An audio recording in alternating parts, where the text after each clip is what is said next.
پاکستان اب مزید قرض لینے کا متحمل نہیں ہو سکتا. میں نہیں بتا سکتا آپ کو, یہ سپاہ سالار آپ کو نہیں بتا سکتے, یہ فائنانس منسٹر آپ کو نہیں بتا سکتے کہ کس طرح ہم ترلے منتے کر کے ہم اپنا لونز لے رہے ہیں اور ملک کو جو ڈیفالٹ سے بچانے کے لیے پوری کوشش کی گئی.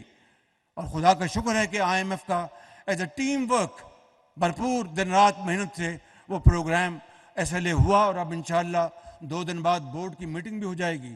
But this is not enough. It is just the beginning of a long journey of hard work and untiring efforts. اس کے لیے ہمیں ویژن بھی چاہیے, اس میں ٹیم ورک بھی چاہیے, اور شبانہ روز محنت کرنی ہوگی. تو اگر ہم اس ویژن کو, جو ہمارا گرین پاکستان انیشیٹو ہے, اس کے لیے خلیجی ممالک سے وہ انویسٹمنٹس کرنے کے لیے تیار ہیں. 3-4 دن پہلے جب ہماری میٹنگ ہوئی تو وہاں پر ان کے سفراء موجود تھے. جب ہمیں سپاہ سالار نے ہمیں وہاں پر انوائٹ کیا, اور وہ بالکل تیار ہیں کہ ہم پاکستان میں انویسٹمنٹس کرنے کے لیے تیار ہیں, اور وہ آئیں انویسٹمنٹس کریں, یہاں پر اجناس پیدا کریں اور لے جائیں. یہ زمین تو یہیں رہے گی قیامت تک, کوئی نہیں اس زمین کو لے کے جا سکتا. لیکن وہاں سے اگر مشینری آتی ہے, جدید آلات آتے ہیں, جس طرح لیزر لیولنگ کی بات کی ابھی ایک ایکسپرٹ نے, اور دوسرے آلات. ایک زمانہ تھا یہ بات ہو رہی تھی لیزنگ کمپنیز کی, اور بھائی لیزنگ کمپنیز تو 40 سال 30 سال پہلے بن گئی تھیں, جہاں پر جان ڈیئر کے کمبائن ہارویسٹر آتے تھے, تھریشر آتے تھے, اور دوسرے آلات آتے تھے. لیکن نظام اس طرح خراب ہوا, اس طرح بگڑا کہ اس کے بارے میں مزید تفصیل میں جانے کی ضرورت نہیں ہے. آج پھر اللہ تعالیٰ نے موقع دیا ہے, ہم سب اکٹھے ہیں. ہمیں, اور دیکھیں یہ بات ذہن میں رکھنی چاہیے کہ کوئی سرمایہ کار کسی ملک میں سرمایہ کاری نہیں کرتا جب تک کہ وہاں کے جو سیاسی حالات وہ سٹیبل نہ ہوں. باہر کی انویسٹمنٹ تو دور کی بات ہے, اپنے انویسٹ نہیں کرتے. تو اس لیے اگر ہم نے مل کر پاکستان کو دوبارہ اب اپنے پاؤں پہ کھڑا کرنا ہے اور بتانا ہے ان اپنے بھائیوں دوستوں کو جنہوں نے ہماری ہمیشہ مدد کی کہ اب ہم اپنے پاؤں پر کھڑے ہونے جا رہے ہیں, تو یقین کریں وہ دل کھول کر یہاں پر سرمایہ کاری کریں گے. اور اس پروگرام کے ذریعے انشاءاللہ اگلے 4-5 سال میں بہت زیادہ جو ہائی فگرز کو پچ کرنے کا قائل نہیں ہوں, لیکن اگر ایوریج اوس بھی لے لے تو 4-5 سال میں اس میدان میں انشاءاللہ 30-40 ارب $50 ارب کی سرمایہ کاری کہیں نہیں گئی. اور وہ پھر آپ اجناس پیدا کریں, جو لینڈ آپ کی جو کاشتکاری کے قابل ہے مگر نہیں ہو رہی, کہ وہاں پر پانی نہیں ہے, یہاں پر ہم گئے نہیں, اس کو ہم بروئے کار لائیں گے تو کتنی آپ کی پروڈکشن بڑھے گی جو آپ ایکسپورٹ کریں گے. ڈاکٹر محبوب الحق نے کہا تھا کہ 60 کی دہائی میں کہ Pakistan is green basket for the Gulf states. آج وہ گلف اسٹیٹ جو ہیں یا GCC وہ $40 ارب کی اجناس پوری دنیا سے منگاتے, اور ہمارا حصہ جو ہے وہ آٹے میں نمک کے برابر ہے. ابھی آپ کو دوسرے فگرز بھی آپ کو ملے, I don't want to repeat them. میں یہ کہنا چاہتا ہوں کہ اس سے انشاءاللہ اس پروگرام سے تقریباً 40 لاکھ لوگوں کو جابز ملیں گے, اور ہماری جو یہ کسان بھائی یہ اس بات کی گواہی دیں گے, چونکہ ہماری جو کولڈ چین اویلیبل نہیں ہے, ہمارے جو دوسرے جو اپنا جو ارینجمنٹس ہیں وہ موجود نہیں ہیں, بے شمار ان کی محنت ضائع ہو جاتی جب پھل سبزیاں گلیوں محلوں میں اپنا گلتے سڑتے ہیں. اگر دیہاتوں میں ہم سمال میڈیم انٹرپرائزز کو فروغ دیں اور ان نوجوان بچوں کو وہاں پر ہم چھوٹے اپنا پلانٹس لگانے کے لیے قرضے دیں, اور وہ ایگرو بیسڈ انڈسٹریل وہ پلانٹس لگائیں, تو چاہے وہ سبزی ہے چاہے وہ فروٹ ہے, اس کے ویلیو ایڈڈ پروڈکٹس بنا کے ایکسپورٹ کریں گے تو پاکستان کو کتنا فائدہ ہوگا.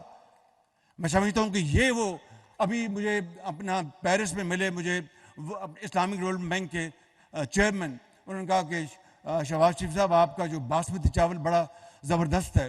تو سردار ایاز صادق میرے ساتھ کھڑے تھے, میں نے کہا ہم انشاءاللہ ایک اور ان کو تحفہ بھجوائیں گے, اور جو سب سے لمبا باسمتی چاول جو ہے وہ ہم ان کو بھجوائیں گے. لیکن اب باسمتی میں اب آپ کے اور بھی کمپٹیٹرز آ گئے ہیں دنیا میں, تو میں سمجھتا ہوں کہ ہمیں انشاءاللہ جس طرح یہاں پر بتایا گیا کہ ہمیں اپنے اللہ پر توکل کرنا ہوگا, ہمیں اٹھنا ہوگا اور اس بات کو تسلیم کرنا ہوگا کہ ہم ماضی کو خیر بات کہہ کے رونا دھونا نہیں، ہمت کر کے انشاءاللہ پاکستان کو انشاءاللہ اس کا کھویا ہوا مقام ضرور دلوائیں گے. اور یہ کس طرح ہوگا، مجھے بار بار پھر انہی اشعار پر اقبال کے مجھے تکیہ کرنا پڑتا ہے کہ وہ بہت میسمرائزنگ اس کا پیغام ہے اقبال کا، کہ تمنا آبرو کی ہے اگر گلزار ہستی میں، تمنا آبرو کی ہے اگر گلزار ہستی میں، تو کانٹوں میں الجھ کر زندگی کرنے کی خو کر لے، اور نہیں یہ شان خودداری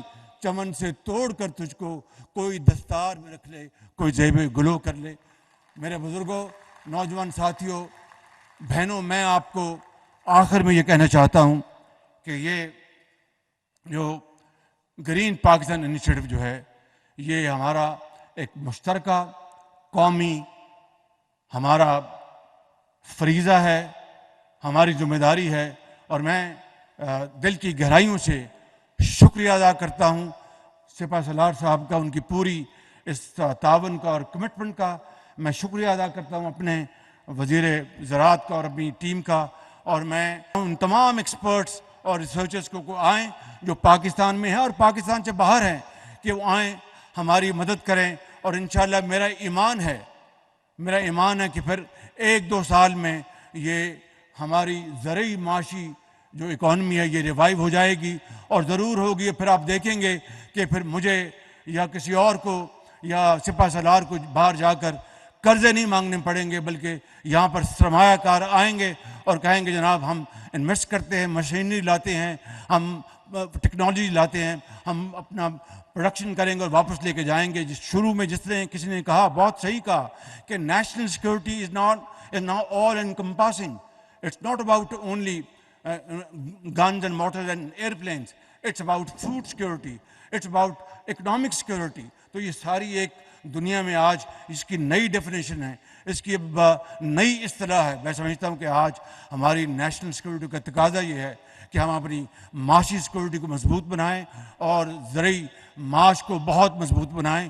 پاکستان نے ہمیں تمام وسائل دیے ہیں. میں آپ سب کا آخر میں شکریہ ادا کرتے ہوئے اس شعر پر بات ختم کرتا ہوں.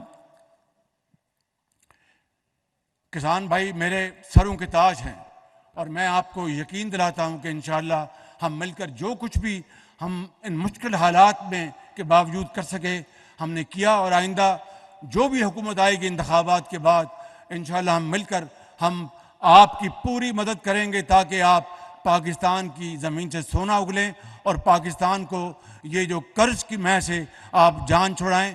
اللہ تعالیٰ نے یہ اختیار آپ کو دیا ہے، آپ کو یہ اللہ تعالیٰ نے ملائکہ دی، اور آپ یہ ضرور کریں گے اور یہ ضرور ہوگا. میں یہ کہنا چاہتا ہوں آخر میں کہ جب اپنا قافلہ عزم و یقین سے نکلے گا، جب اپنا قافلہ عزم و یقین سے نکلے گا، جہاں سے چاہیں گے رستہ وہیں سے نکلے گا. وطن کی مٹی مجھے ایڑیاں رگڑنے دے، مجھے یقین ہے چشمہ یہیں سے نکلے گا. پاکستان پائندہ باد.